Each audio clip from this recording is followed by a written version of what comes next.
Welcome back. अभी हम जिक्र कर रहे थे कि पाकिस्तान की तारीख के बजट के हवाले से बड़ा अहम मामला है, लेकिन ये बजट अधूरा है जब तक कराची की बात ना की जाए। पाकिस्तान में जो भी तामीर तरक्की का मामला है, पाकिस्तान की मीशत का जो भी मामला है, वो कराची के बगैर अधूरा है, नामुकम्मल है। लेकिन अरसा दराज से ये देखा जा रहा है कि कराची के अवाम, कराची के मसाइल को भरपूर तौर पर नजरअंदाज किया गया। सिंध के बजट के साथ इस बार एक फिर से उम्मीद जोड़ चुकी है कि क्या कुछ कराची के अवाम और कराची के ताजिरों के लिए इस बजट में मौजूद है या नहीं। इस पर बात करते हैं शमीम साहब से। शमीम साहब, ये बजट जो सिंध का आया, क्या मैं बजट कह सकता हूं इसे? नहीं, मेरा ख्याल तो ये है कि इसको अगर आप मजाक कहें तो ज्यादा बेहतर होगा। मैंने इसलिए बजट का मुझे यानी क्या कहते हैं, बहरहाल इसके अंदर कोई अच्छी उम्मीद नजर नहीं आती।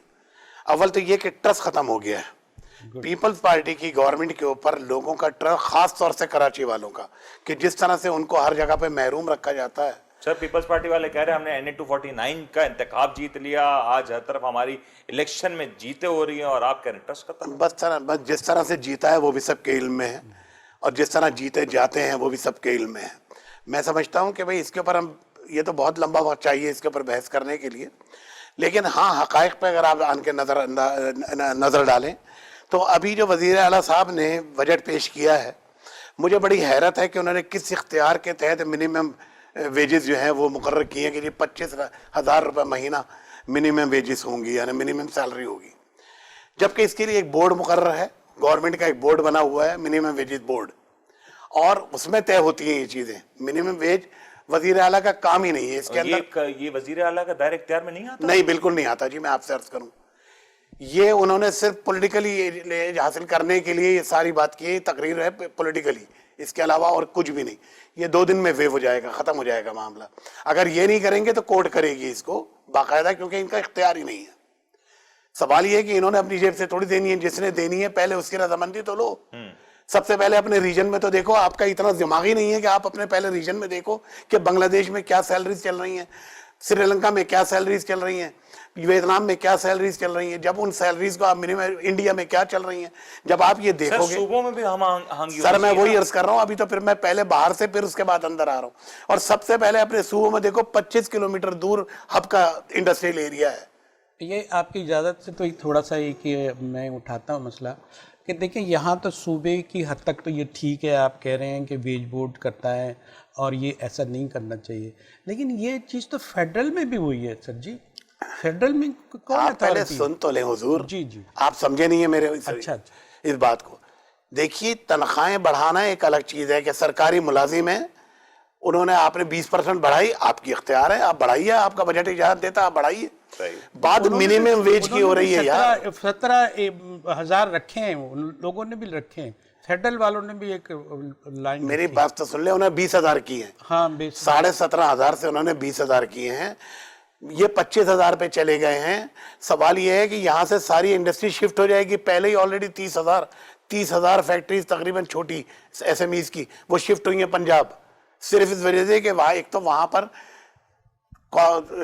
अपना लिविंग स्टैंडर्ड जो है वो मरीज यहाँ के जी, इस इंफ्रास्ट्रक्चर बहुत बेहतर है, ज़मीन बहुत सस्ती है, बिजली वहाँ पर यानी क्या कहते हैं आम मिल जाती है। मेरा कहने का मकसद ये है कि, और फिर सबसे बड़ी बात ये, वहाँ की आवाम जो है वो मेहनती है, और 10-10, 15-15 मील पर शहर और गांव हैं, वहाँ से वो चल के आते हैं। उनके सुबह, जिस तरह से हमारे यहाँ तो शहर के एक कोने से दूसरा कोना 29 किलोमीटर है, तो सवाल ये, वहाँ पर तो दूसरे शहर से वहाँ पे आ जाते हैं, आन के काम करते, शायद अपने वापस शाम को घर चले जाते हैं।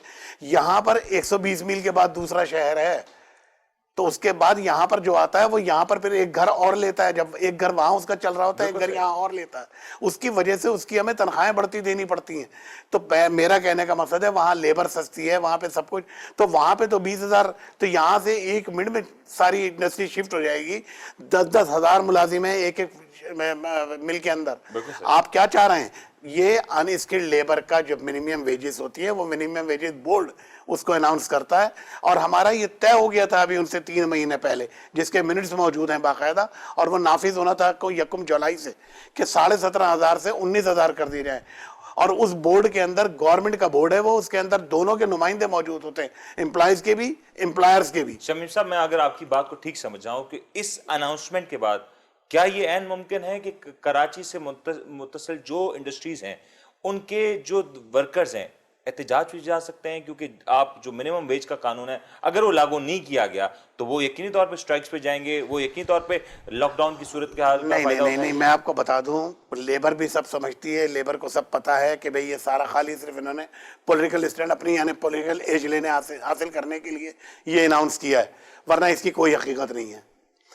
انہیں پتا ہے کہ انڈسٹری بند ہو جائے گی, انڈسٹری جب بند ہو جائے گی تو ہمارا سارا یعنی ختم ہو جائے گا معاملہ. یہ جو طے ہوا ہے 19,000, یہ ان کے نمائندے اور امپلائرز کے نمائندے یہ دونوں نے مل کے یعنی کیا کہتے ہیں, مطلب یہ ہم آہنگی سے فیصلہ ہوا تھا. لیکن جہانگیر صاحب جب یہ فیصلے ہم آہنگی سے ہو جاتے ہیں تو کیوں یہ سیاسی شعبدہ بازی کرنے کی ضرورت پیش آتی ہے؟ سستی شہرت. سستی شہرت. ظاہر ہے کہ ایک پہلو آپ نے بتایا تو مجھے جو ہے نا اس کا مختلف پہلو بھی ایک ہے جو ڈسکس بھی ہوتا ہے اور جو اس کے اوپر کوشچن بھی ہے. بتائیں.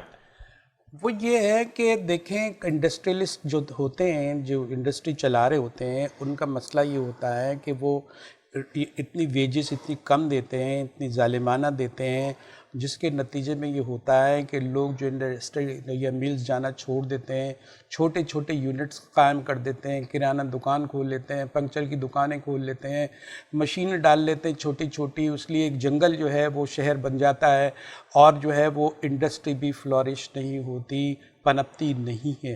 یہ ایک مسئلہ ہے. اور اس میں لوگوں کو ایک میں انڈسٹریلسٹ کے ساتھ جو ہے وہ اسلام آباد سے کراچی آ رہا تھا, اس نے شیشے سے, جہاز کے شیشے سے بتایا کہ یہ صرف جنگل ہے نا, یہ جنگل ہے. ان لوگوں نے اپنے گھروں کے سامنے دکانیں کھول لی ہیں, اب یہ آتے کہاں ہیں, ان کو ترقی اور یہ مل کیا ہے. اور اب اس کا سوال تو یہ ہے کہ آپ اتنی اٹریکشن دیں اس کو کہ وہ جو ہے وہ آپ کی طرف لپکیں. جب آپ اس کو کم دیتے ہیں تو وہ اپنی محلوں میں, دکانوں میں یہ وہ کھول کے سارا جو ہے منتشر ہوگا سسٹم. معذرت کے ساتھ میں آپ کو بتا دوں, نہیں میں آپ کو بتا رہا ہوں, معذرت کے ساتھ میں آپ سے عرض کروں کہ بھائی جابز کریٹ کرنا پبلک سیکٹر پرائیویٹ سیکٹر کا کام ہے. صحیح. گورنمنٹ نہیں دے سکتی جابز اتنے. صحیح. لیکن اس کے لیے آپ کو پرائیویٹ سیکٹر کو فیسیلیٹیٹ بھی کرنا پڑے گا تاکہ وہ اس میں ایکسپینشن کرے. اس وقت موجودہ حالات کے اندر یہ بہت اچھا چل رہا تھا کہ اب لوگوں کے پاس آرڈر بھی باہر سے آ رہے تھے, تھوڑا کمپٹیٹیو بھی ہو گئے تھے کہ ڈالر کے ریٹ نیچے آئے تھے. بھارت میں کووڈ کا بہت بڑا مسئلہ آ گیا تھا, بنگلہ دیش میں آ گیا تھا, چائلڈ لیبر کا مسئلہ تھا, ہمارے پاس آرڈر بھرپور آ گئے جس کی بنا پر ایکسپورٹ ہماری ایک دم بوسٹ کی اور تقریباً 23 ارب ڈالر کو یعنی کیا کہتے ہیں کراس کر گئی. اور لوگوں نے اس کو دیکھتے ہوئے مزید یعنی کیا کہتے ہیں ایکسپینشن کی سوچی. لیکن جس قسم کی ہڑگل مجھے تو نہیں سمجھ میں آتی کہ یہ اپنے صوبے کے اندر سرمایہ لانا چاہتے ہیں یا وہاں سے سرمایہ دوسروں کو منتقل کرنا چاہتے ہیں. چلیں یہ بات تو ہوگی شمیم صاحب, لیکن آپ نے جو سندھ حکومت کا جو بجٹ سنا, آپ کو لگ رہا ہے جو اناؤنسمنٹس کیے ہیں پچھلے سالوں میں بھی اس طرح کے اناؤنسمنٹ ہوئے, کیا اس بار یہ اناؤنسمنٹ جو کیے گئے اس میں کچھ امپلیمنٹیشن؟ دیکھیے یہ خالی میٹھا میٹھا اپ اپ ہوتا ہے اور کڑوا کڑوا تھو تھو. یہ دیتے ضرور ہیں لیکن اکثر آپ دیکھیں پچھلے پہلے بجٹ اٹھا کے دیکھیں کہ اس کے اندر ایگریکلچر پہ انہوں نے اگر جتنی رقم کی تھی اس سے آدھی بھی خرچ نہیں کی. خرچ کیا نہیں کی, وہ خرچ تو کچھ بھی نہیں ہوئی لیکن کچھ جیبوں میں چلا گیا, کچھ بچ گیا, جس کو دکھایا کہ بھئی ہم نے تو دیکھیں اتنے پیسے رکھے تھے لیکن اتنے ہمارے پاس بچ گئے. تو یہ غلط ہے. اعداد و شمار ان کو کرنے چاہیے اور اس پہ خرچ ہوتا ہوا نظر آنا چاہیے. Ground reality. سکھر کو سوئٹزرلینڈ بنایا, کراچی کو پیرس بنایا, آج ہر طرف گٹریں ابل رہی ہیں, ہر طرف ایک ندی میں وہی عرض کر رہا ہوں نا کہ بھئی یہ تو آج تک اپنے سندھ کو نہیں بنا سکے. جہانگیر صاحب کہیں نظر آتی ہے آج تک یعنی سندھ کو نہیں بنا سکے تو کراچی کو کیا بنائیں گے؟ اردو یا سندھی میں جو سوئٹزرلینڈ کو سکھر ہی کہتے ہیں نہیں تو وہ جو ہے اسی طرح ہے, امپریشن پر ہے نا. یہ جو یہ ہر ایک کوئی کہتا ہے, ابھی سمت کا تعین ہی نہیں ہے. کوئی ریاست مدینہ کہتا ہے, کچھ جو ہے کنفیوشس کے مثال دیتا ہے, کوئی کچھ. بھائی یہ بات یہ ہے کہ آپ کا ایک رخ ہونا چاہیے, ایک پالیسی ہونا چاہیے, ذہن سازی ہونی چاہیے, اس کو ڈیلیور کرنا چاہیے, قوم کا ذہن بنانا چاہیے اور ایک قوم کی حیثیت سے ایک کوئی یکسو ہونا چاہیے. وہ قوم تو بنانے کی کسی فکر نہیں ہے. آپ نے ابھی اتنے تماشے دیکھیں, یہ کیا قوم بنانے کے تماشے, یہ تو منتشر کرنے کے, یہ تو جتھا بندی اور گروہ کے. جہانگیر صاحب وقت ختم ہو رہا ہے, ایک آخری سوال کا جواب دے دیں. 5 سال کا عرصہ گزر چکا, 2 سال اس حکومت کا عرصے باقی ہیں.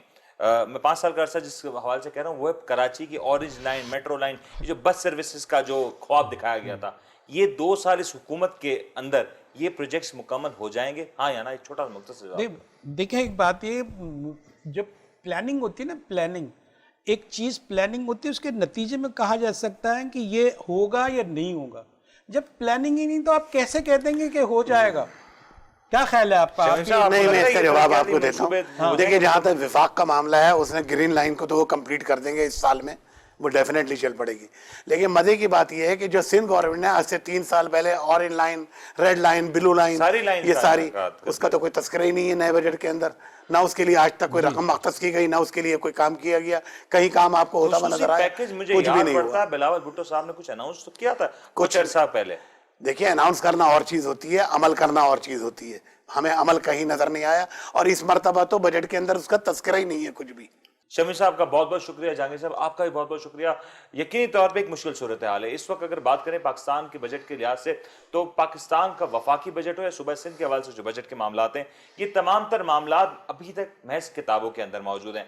इसका असल असर देखने में आएगा जब ये बजट की यूटिलाइजेशन का मामला होगा, और ये यूटिलाइजेशन आम आवाम की जिंदगियों को अगर बेहतर ना बना सके तो इस यूटिलाइजेशन का महज कोई फायदा नहीं। आज कराची पाकिस्तान का मुआशी हब एक भरपूर बुरी हालत में नजर आता है, हर जगह गंदगी के ढेर नजर आते हैं, और आज कराची जैसा एक बड़ा शहर बेसिक फैसिलिटीज, यूटिलिटीज से महरूम नजर आता है। आज कराची के ताजिर इस बात को लेकर परेशान हैं कि ना जाने कब उनको अपनी सनतें, अपनी इंडस्ट्रीज उठा के कहीं और मुंतकिल होना पड़े, जिससे वो भरपूर प्यार करते हैं, उस जमीन से उनको दूर होना पड़े।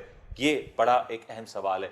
जिस तरीके से पाकिस्तान के पार्लियामेंट में जो कुछ हंगामा बरपा हो रहा है, जो कुछ तूफान बदतमीजी रची जा रही है, ये पाकिस्तानी कौम का मिजाज नहीं। उम्मीद करते हैं कि ये मिजाज तब्दील होगा, और उम्मीद करते हैं कि पाकिस्तान में जो हुक्मरान है पाकिस्तान के, इस बार के बजट को शायद कुछ हिस्सा इस बजट का पाकिस्तान की आवाम पे जरूर खर्च कर देंगे, ताकि पाकिस्तान की आवाम की जिंदगियां तब्दील की जा सके। उम्मीद करते हैं आपको आज का प्रोग्राम पसंद आएगा। अपने होस्ट मुनीम को इजाजत दीजिए, अपना बहुत बहुत ख्याल रखिएगा। अल्लाह हाफिज।